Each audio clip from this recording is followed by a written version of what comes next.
দেখো কতটা ক্ষীর গুড় আর কতটা মানে মুখে লেগে থাকার মতো। দেখো তো অনেক রকম পিঠে খেতেই মন চায়, তাই তোমাদের জন্য আমি একটা অন্য ধরনের ভাপা পিঠে রেসিপি নিয়ে এসেছি, সুজি দিয়ে ক্ষীরের ভাপা পিঠে। এই সুজি দিয়ে ক্ষীরের ভাপা পিঠে এতটাই টেস্টি হয়, তার জন্য আমি 1 বাটি সুজি নিয়েছি। সুজিটাকে আমি একটু মিক্সিতে গুঁড়ো করে নেব। এরকম সুজিটা আমি গুঁড়ো করে নিয়েছি, এর থেকে আর বেশি গুঁড়ো করার দরকার নেই, একটু দানা দানা হলেই হবে। আমি এবার একটা পাত্রে সুজিটা ঢেলে নিচ্ছি। এর মধ্যে আমি বড় চামচে 3 চামচ টক দই দিয়ে দিচ্ছি। এটা আমার ঘরে পাতা টক দই।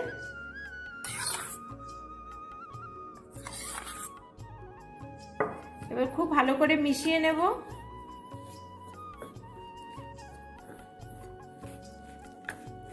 দইটা সুজিটা খুব ভালো করে মিশিয়ে নিয়েছি। এবার আমি একটু জল দিয়ে ভালো করে মেখে নেব।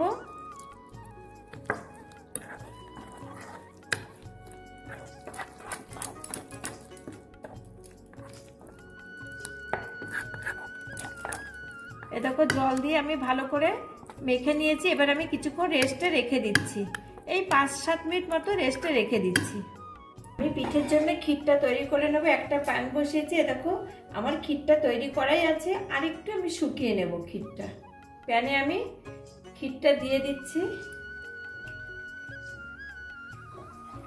আর একটু শুকিয়ে নিলেই হয়ে যাবে। খুব ঘন করে দুধটা জাল দিয়ে রেখেছি। 2 চামচ চিনি দিয়ে দিচ্ছি ক্ষীরে।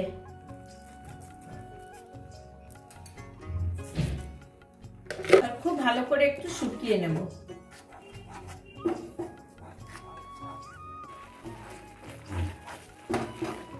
কি সুন্দর শুকিয়ে আসছে ক্ষীরটা, আর একটু শুকিয়ে নিলে আমার ক্ষীরটা রেডি হয়ে যাবে।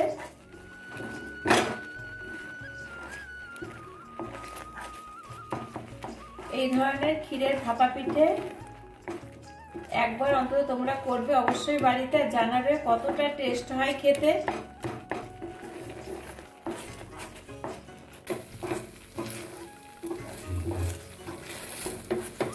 আমি এবার গ্যাসটা অফ করে দিচ্ছি। ক্ষীরটা আমার রেডি হয়ে গেছে। এইভাবেই নামাবো, রাখলে কিন্তু জমে যাবে। দেখো 5 থেকে 7 মিনিট পরে আমি এসছি, সুজিটা কতটা জমে গেছে। এবার আমি একটা জলটা শুকিয়ে গেছে, আমি আরেকটু পাতলা করব। তার আগে আমি 1/2 চামচ লবণ দিচ্ছি। আমি আরেকটু জল দিয়ে পাতলা করে নেব।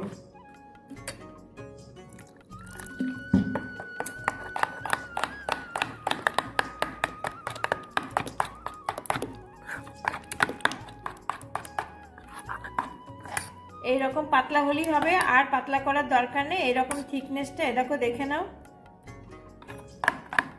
ভাপা পিঠেগুলো এরকম একটা আপ্পাম প্যানে করব। তোমরা কিন্তু এই আপ্পাম প্যানগুলো যে কোনো বাসনের দোকানেই কিনতে পাবে, আর না হলে তোমরা ছোট ছোট বাটিতে করেও করতে পারো। সাদা তেল ব্রাশ করে করে নিচ্ছি সমস্তগুলোর মধ্যে।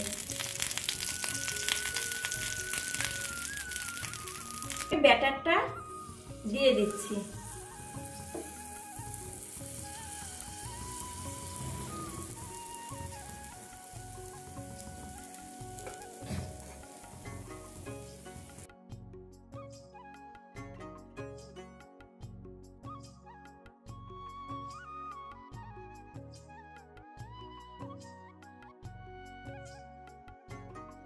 অল্প করে খেজুরের গুড় দিয়ে দিচ্ছি।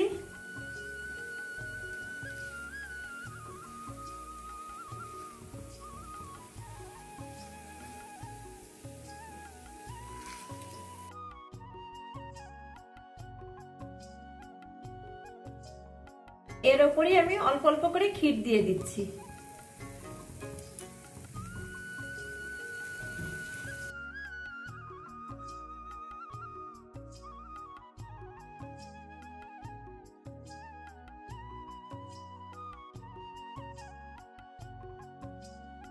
খেজুরের গুড় ক্ষীর আমার দেওয়া হয়ে গেছে। এবার আমি অল্প অল্প করে ব্যাটার দেব, দিয়ে এটাকে কভার করে দেব।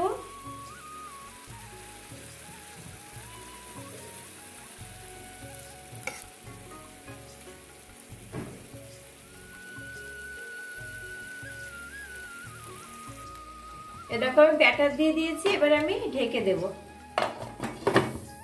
এই 3 মিনিট মতো আমি ঢাকা চাপা দিয়ে রেখে দিয়েছিলাম, এবার তুলে নিচ্ছি। দেখো কতটা সুন্দর হয়েছে আর কতটা ফুলে ফুলে গেছে। দেখো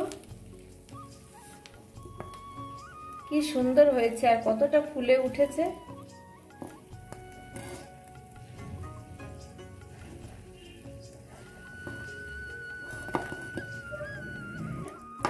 আমি এটা প্যানে করছি, তোমরা কিন্তু এটা ছোট ছোট বাটিতেও করতে পারো, দিয়ে ভাপিয়ে নিতে পারো। সুন্দর হয়েছে দেখতে, দেখো আর কতটা সফট। দেখলে তো সুজি দিয়ে কি সুন্দর ক্ষীরে ভর্তি ভাপা পিঠে আমি বানিয়ে ফেললাম। আর খেতে এতটাই টেস্টি, না করে খেলে তোমরা একদমই বুঝতে পারবে না। আর আমার এই ভাপা পিঠের রেসিপিটা তোমাদের যদি একটুকু ভালো লেগে থাকে তাহলে অবশ্যই অবশ্যই আমার চ্যানেলটিকে সাবস্ক্রাইব করে দিও। তোমাদের আমি একটা ভেঙে দেখাচ্ছি, দেখো কতটা ক্ষীর গুড় আর কতটা মানে মুখে লেগে থাকার মতো। দেখো ভেতরে ক্ষীর আর পুরো খেজুরের গুড় ভর্তি, আর মুখে দেবে এত সুন্দর টেস্ট লাগছে।